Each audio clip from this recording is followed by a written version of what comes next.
pois só tu tens, Senhor, palavras de esperança, teu amor, Senhor, e tua graça me alcança.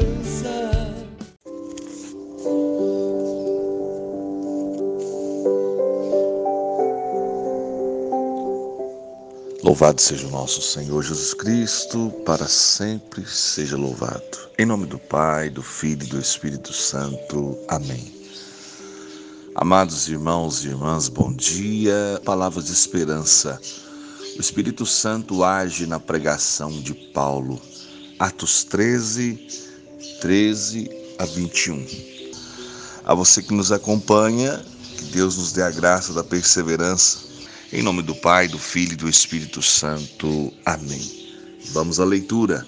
Atos 13, 13 ao 31. Paulo e os seus companheiros navegaram de Pafos e chegaram a Perge, na Panfília, de onde João, apartando-se deles, voltou para Jerusalém. Mas eles, deixando Perge, foram para Antioquia da Pisídia. Ali entraram em dia de sábado na sinagoga e sentaram-se. Depois da leitura da lei e dos profetas, mandaram-lhes dizer os chefes da sinagoga: Irmãos, se tendes alguma palavra de exortação ao povo, falai-a. Paulo levantou-se, fez um sinal com a mão e falou: Homens de Israel, e vós que temeis a Deus, ouvi. O Deus do povo de Israel escolheu nossos pais e exaltou este povo no tempo em que habitava na terra do Egito, de onde os tirou com o poder de seu braço. Por espaço de 40 anos alimentou-os no deserto. Destruiu 7 nações na terra de Canaã e distribuiu-lhes por sorte aquela terra durante quase 450 anos. Em seguida lhes deu juízes até o profeta Samuel. Pediram então um rei. Deus lhes deu por 40 anos Saul, filho de Cis, da tribo de Benjamim. Depois Deus o rejeitou e mandou-lhes Davi como rei, de quem deu este testemunho: Achei Davi, filho de Jessé, homem segundo o meu coração, que fará todas as minhas vontades. De sua descendência, conforme a promessa, Deus fez sair para Israel o Salvador, Jesus. João tinha pregado desde antes da sua vinda o batismo do arrependimento a todo o povo de Israel. Terminando a sua carreira, dizia: Eu não sou aquele que vós pensais, mas após mim virá aquele de quem não sou digno de desatar o calçado. Irmãos, filhos de Abraão e os que entre vós temem a Deus, a nós é que foi dirigida a mensagem de salvação. Com efeito, os habitantes de Jerusalém e os seus magistrados não conheceram Jesus e, sentenciando, cumpriram aos oráculos dos profetas que cada sábado são lidos. Embora não achasse nele culpa alguma de morte, pediram a Pilatos que lhe tirasse a vida. Depois de realizarem todas as coisas que dele estavam escritas, tirando-o do madeiro, puseram-no num sepulcro. Mas Deus o ressuscitou dentre os mortos. Durante muitos dias apareceu àqueles que com ele subiram da Galiléia a Jerusalém, os quais até agora são testemunhas dele junto ao povo. Palavra do Senhor. Graças a Deus. Amados irmãos, aqui nós vemos com clareza o agir do Espírito Santo na pregação de Paulo. Do mesmo jeito que em Atos 2, nós vemos logo após a vinda do Espírito Santo, a grande e memorável pregação de São Pedro, aonde Pedro traz ali uma explanação extraordinária da vida de Cristo e daquilo que ele significava para eles, para o povo e para o mundo inteiro. E naquela pregação, Pedro tem a oportunidade de, cheio do Espírito Santo, pregar a palavra e corações serem convertidos ao Senhor. Agora aqui nós vemos Paulo, que é o primeiro capítulo que já traz agora definitivamente o nome Paulo, já não vai trazer mais Saulo, como estava vindo até aqui. Então eles estavam aí na sinagoga, deixando Perge, foram para Antioquia da Pisídia, Ali entraram em dia de sábado na sinagoga e sentaram-se. De início, talvez a intenção apenas era participar, era adorar a Deus, era servir a Deus. Mas depois que a leitura foi feita da lei e dos profetas, mandaram-lhes dizer os chefes da sinagoga: irmãos, tendes alguma palavra de exortação ao povo? Falai-a. Então Paulo, cheio do Espírito Santo, cheio da força de Deus, traz ali um belíssimo resumo da trajetória da salvação. Ele traz relatos aí do Antigo Testamento. E ele começa de uma forma interessante: homens de Israel, vós que temeis a Deus, ouvi. Então, naquele momento, ele traz ali, passando aí pela história da salvação, né? Aí ele começa no versículo 17 dizendo: Deus do povo de Israel escolheu nossos pais e exaltou este povo no tempo em que habitava na terra do Egito, de onde os tirou com o poder do seu braço. Ele já começa aqui, portanto, trazer a revelação de quando o povo foi liberto da escravidão. Então, Paulo era um homem muito instruído. Paulo era um homem conhecedor da lei, dos profetas, vamos dizer de uma forma mais clara, do Antigo Testamento. Então, Paulo era aquele que era muito conhecedor de tudo isso.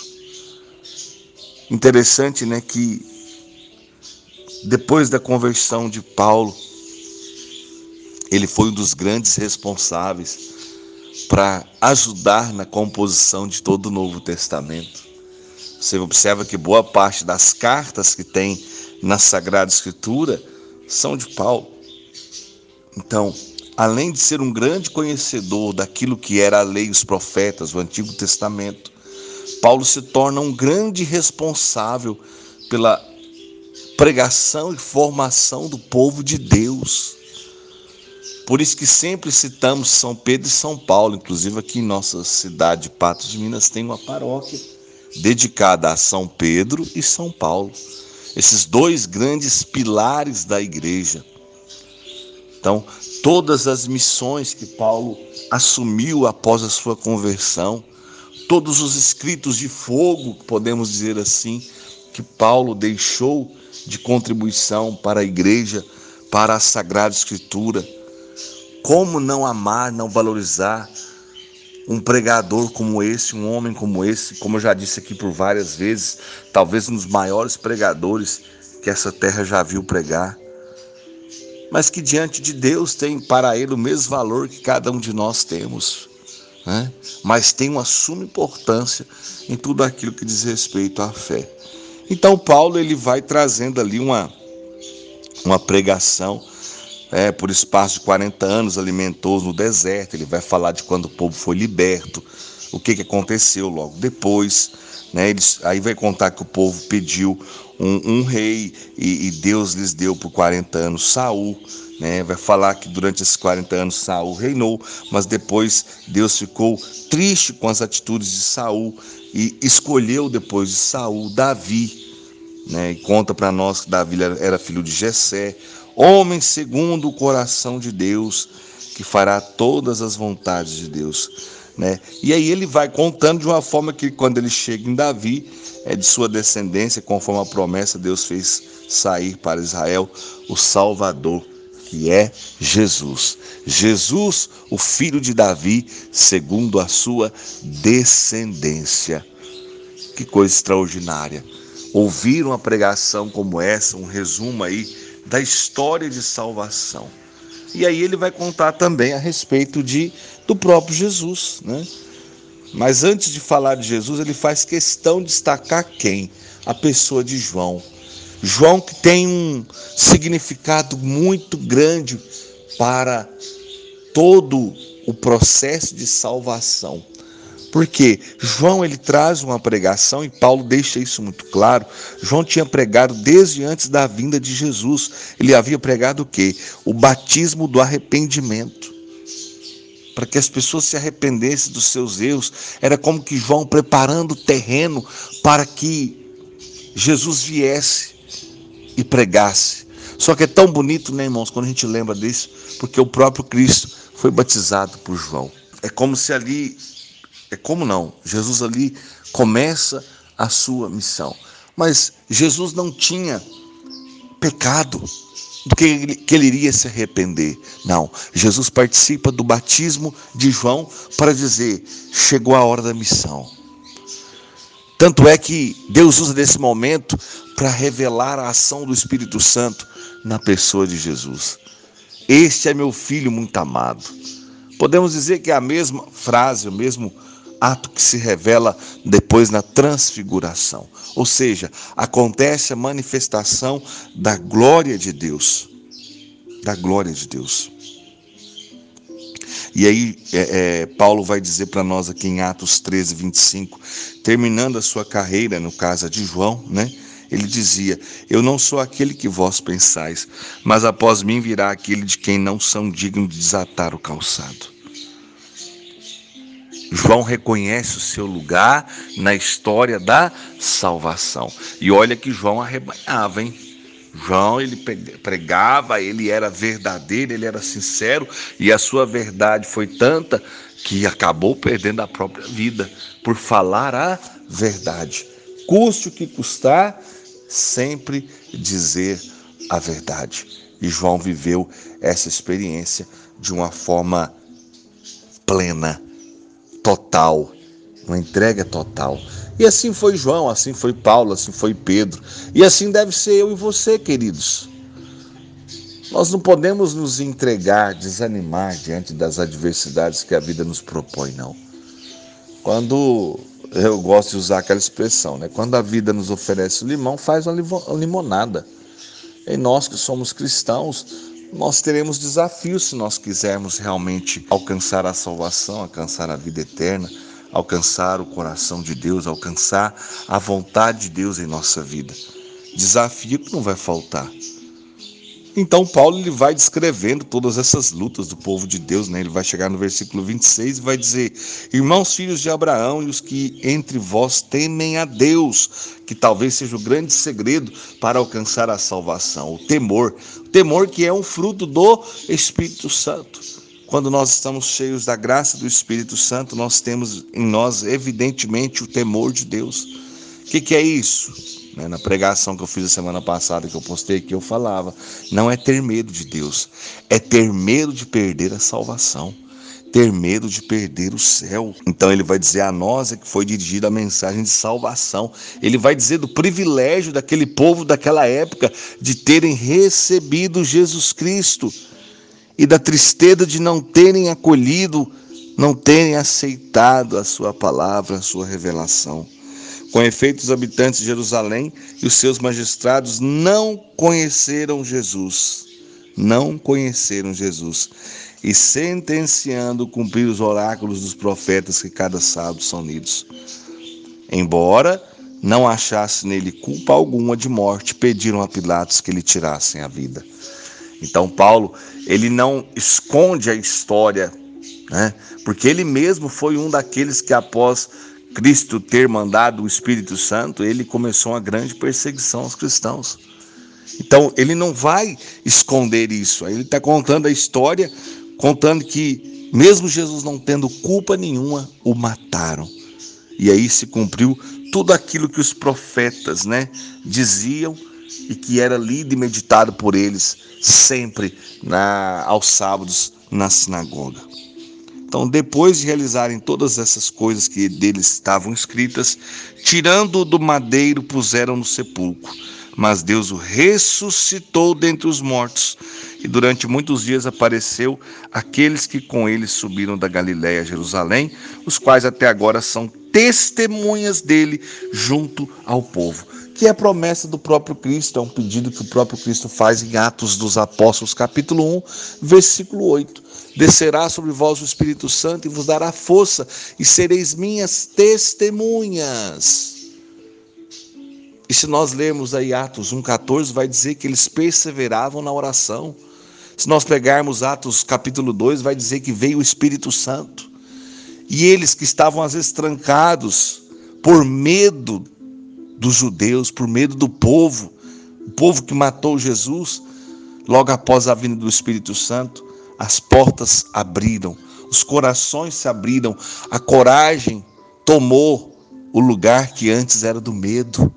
E aí eles começaram a anunciar e começaram a pregar, e o povo começou a se converter de uma forma plena, autêntica, verdadeira. E Deus começou a confirmar através dos apóstolos com prodígios, milagres e sinais, ao ponto de nós já termos lido aqui que até a própria sombra de São Pedro curava as pessoas. Pensa na unção e na autoridade que estava sobre esse povo. Queridos irmãos e irmãs, nessa manhã, nesse dia, nessa segunda-feira, 24 de maio, Deus está falando ao meu e ao seu coração. Se abram à palavra de Deus, se abram a esse Jesus que Paulo deixa bem claro que todos eles são testemunhas dele junto ao povo. Isso tudo é verdade, não é uma invenção bem elaborada de uma ou duas pessoas, não. Cristo se entregou por inteiro por você e por mim. O mínimo que eu e você podemos fazer é dar a nossa vida, é se colocar à disposição do Senhor. Eu sei que a minha voz é a voz de muitos profetas que estão por aí. São vozes que clamam no deserto nesse momento que vivemos, onde muitos estão vivendo uma aridez terrível, onde muitos estão se afastando de Deus diante das tribulações que estamos vivendo. Nós clamamos o teu sangue para que ele nos proteja, para que ele nos guarde, para que ele nos dê coragem diante das adversidades que nós estamos vivendo. Senhor, não nos deixe perecer, não nos deixe desanimar. Naquela época, Paulo e Pedro tinham tantos desafios. Hoje nós temos outros desafios que estão agredindo demais o povo de Deus, agredindo demais a sociedade, onde estão se levantando tantas realidades difíceis que nós poderemos enfrentar durante um bom tempo. Senhor, não nos desampare. Não nos desampare, Senhor. Olha por aqueles que estão me ouvindo agora, que se encontram desesperados, que se encontram com medo, que estão desempregados, que estão às vezes passando necessidade. Senhor, olha pelo teu povo que sofre. Olha por aqueles que estão com um pânico instaurado em seu coração. Traga a libertação, Senhor, como trouxestes ao povo que ouvia a pregação de Paulo, de Pedro. Senhor, que ao ouvir essa simples pregação que eu trago, o teu povo também seja curado, liberto e restaurado. Amados irmãos, recebam do Espírito Santo, porque ele nos dá coragem, nos dá ânimo, nos dá força, e que o Espírito Santo venha realmente nos fortalecer, nos encorajar, iluminar a nossa mente, iluminar o nosso coração, para que possamos verdadeiramente cumprir com a vontade de Deus neste mundo que vivemos, com tantas adversidades, mas com a certeza que o Senhor disse e vem confirmar ao nosso coração: estarei convosco até o fim. Glórias ao Pai, ao Filho e ao Espírito Santo, como era no princípio, agora e sempre. Amém. Em nome do Pai, do Filho e do Espírito Santo. Amém. Tenham todos um bom dia. Amanhã, com a graça de Deus, estaremos juntos novamente. Sede santos, como Deus é santo. Bom dia. Pois só tu tens, Senhor, palavras de esperança, teu amor, Senhor, e tua graça me alcança.